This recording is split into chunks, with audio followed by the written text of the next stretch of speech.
కోసయ్య గారు ఇదేనండి? అవును. మీరు? నా పేరు గోపి. ఓ మీరా? రండి కూర్చోండి. అన్నయ్య అన్నయ్య. అక్క చెప్పలే ఆయనే గోపి గారు. Come on, sir. Come on. Very glad to meet you. Come on, take a seat.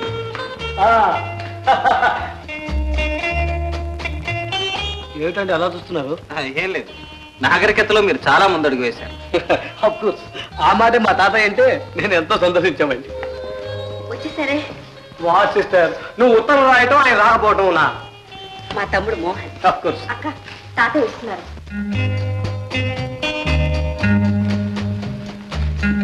తాతయ్య నేను చెప్పానే గోపి ఈయనే.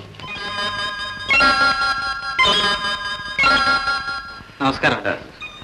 కూర్చో. మీరు మాట్లాడుతున్నాను, ఇప్పుడే వస్తాను. అలాగే. అబ్బాయి, రాధ నీ గురించి చెప్పింది. నేను ముసలనే కావచ్చు, కానీ ఛాందస్సును మాత్రం కాదు అంటారే కానీ మోడర్న్ ఫ్యాషన్స్ అంటే మా తాతయ్యకి ఇష్టం లేదండి. ఒరే, ఇలాంటి వెర్రిమొరి వేషాలంటే నాకు నచ్చవురా. మా అనురాధ వాళ్ళ అమ్మా నాన్న ఉండగానే నా ఎదురు మీద పెరిగింది. ఇక వాళ్ళిద్దరూ పోయిన తర్వాత చెప్పక్కర్లేదు. నెత్తి మీద పెరిగింది. నెత్తి మీద పెరిగింది నువ్వురా, అందుకే ఇలా తయారయ్యావు. అదృష్టవశాత్తు ఈ అవలక్షణాలు ఆడపిల్లలకు రాలేదు. విన్నావా అబ్బాయి? అందుకని రాధ తనకు నచ్చినతని పెళ్లి చేసుకోవడంలో నాకు ఏ అభ్యంతరం లేదు.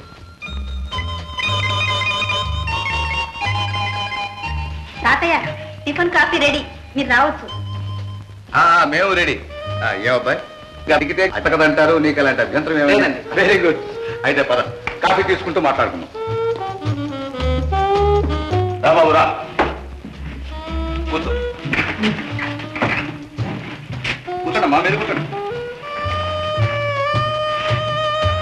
అబ్బాయి, అంతా బాగానే ఉంది. మనం సరే అనుకున్నాం, కానీ మీ అమ్మా నాన్నతో కూడా. మా నాన్నగారు లేరండి, అమ్మ మాత్రం ఉన్నారు. వాళ్ళ అమ్మగారు చాలా మంచివారు తాతయ్య. నీకెలా తెలుసమ్మా? మా కాలేజ్ గర్ల్స్ కొందరం వాళ్ళ ఊరి దగ్గరికి ఎక్స్కర్షన్కి వెళ్ళాం. అప్పుడు మమ్మల్ని అందరినీ వాళ్ళ ఇంటికి తీసుకెళ్లారు. నేనంటే వాళ్ళ అమ్మగారికి చాలా ఇష్టం. అబ్బో, అప్పుడే అత్తగారిని కూడా మంచి చేసేసుకున్నాం అన్నమాట. Very good. యూత్ అన్న తర్వాత అలా డాషింగ్ గా ఉండాలి. ఇంత ప్రోగ్రెస్ అయిన తర్వాత మీరు రిజిస్టర్ మ్యారేజ్ చేసుకుని ఉండాల్సింది. ఆ ఘనకార్యం నువ్వు చేతువు కానీ నోరు మూసుకో. అమ్మాయి అరుణా, వాడిని బయట తీసుకెళ్ళు.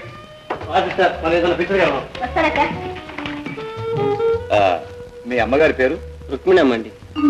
రుక్మిణమ్మ. మీ నాన్నగారి పేరు? భాస్కర్ రావు అండి.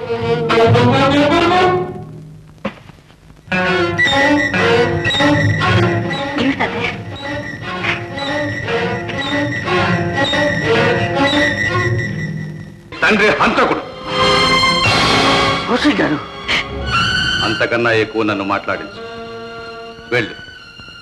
అవునో కాదో తెలుసుకోవాలంటే వెళ్ళి మీ అమ్మనడు.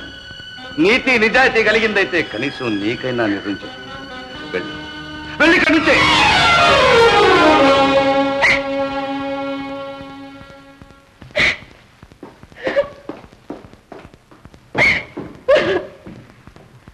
మా అనురాధ. నిజమా తాతయ్య? నిజమేనమ్మా, అక్షరాల నిజం. అది నిజం కాదు, కానీ మీ తాతయ్య నమ్మారు, లోకం నమ్మింది. మీ నాన్నను జైల్లో పెట్టారు, కేసు నడిచింది. ఉరి శిక్ష తప్పదు అని అందరూ అన్నారు. కానీ ఎలాగో దేవుడి దయ వల్ల కేసు కొట్టేశారు. మీ నాన్నను విడుదల చేశారు.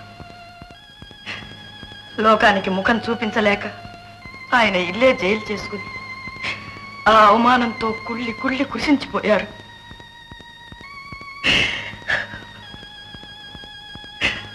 అది ఆఖరి రోజు నన్ను దగ్గరికి పిలిచి, నేను హంతకుణ్ణి కాను, నువ్వైనా నమ్ముతావా అని అడిగారు.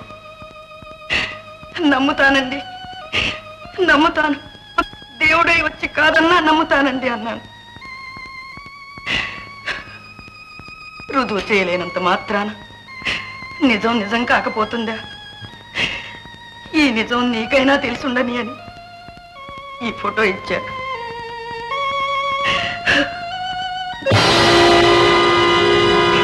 అటు మీ నాన్న, ఇటు మీ మామయ్య. ఆ మధ్యలో ఉన్నవాడు వాళ్ళిద్దరికీ స్నేహితుడు కాదు, అసలు హంతకుడు. ఇది మీ నాన్న ప్రమాణం చేసి చెప్పిన నిజం. అమ్మా, ఇతను ఎవరో, ఏ ఊరో వివరాలు ఏమైనా చెప్పారా నాన్నగారు? అవకాశం లేకపోయింది బాబు, కానీ అతను ఎన్నోసార్లు మన ఇంటికి వచ్చేవాడు. ఎన్నోసార్లు చూశాను. కానీ ఈ హత్య జరిగిన తర్వాత మాత్రం ఇంతవరకు రాలేదు, ఎవరికీ కనిపించలేదు. ఇప్పుడు ఉన్నాడో పోయాడో. ఇంత పాపి అంత సులభంగా పోడమ్మా. ఉంటాడు, ఎక్కడో ఉండే ఉంటాడు.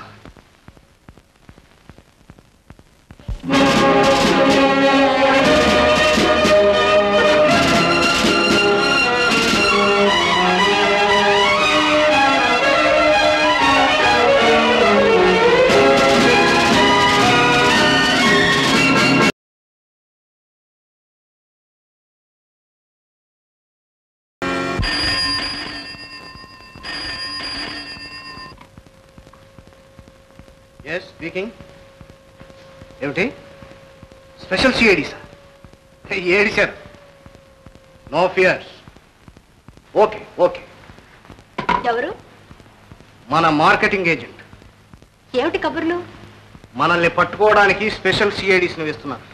పాపం మామూలు సీడీలు పనికిరారని తెలుసుకోవడానికి నేళ్లు పట్టిందన్నమాట. నో నో నో నో, మనం మామూలు దొంగలమా, నగల స్పెషలిస్ట్. అందుకని స్పెషల్ సిఐడిస్ వేస్తున్నారు. ఒకవేళ నగలు తొడిగిన సిఐడిస్ ని పంపిస్తారేమో. మనం గాజులు తోడికి పంపిస్తాం.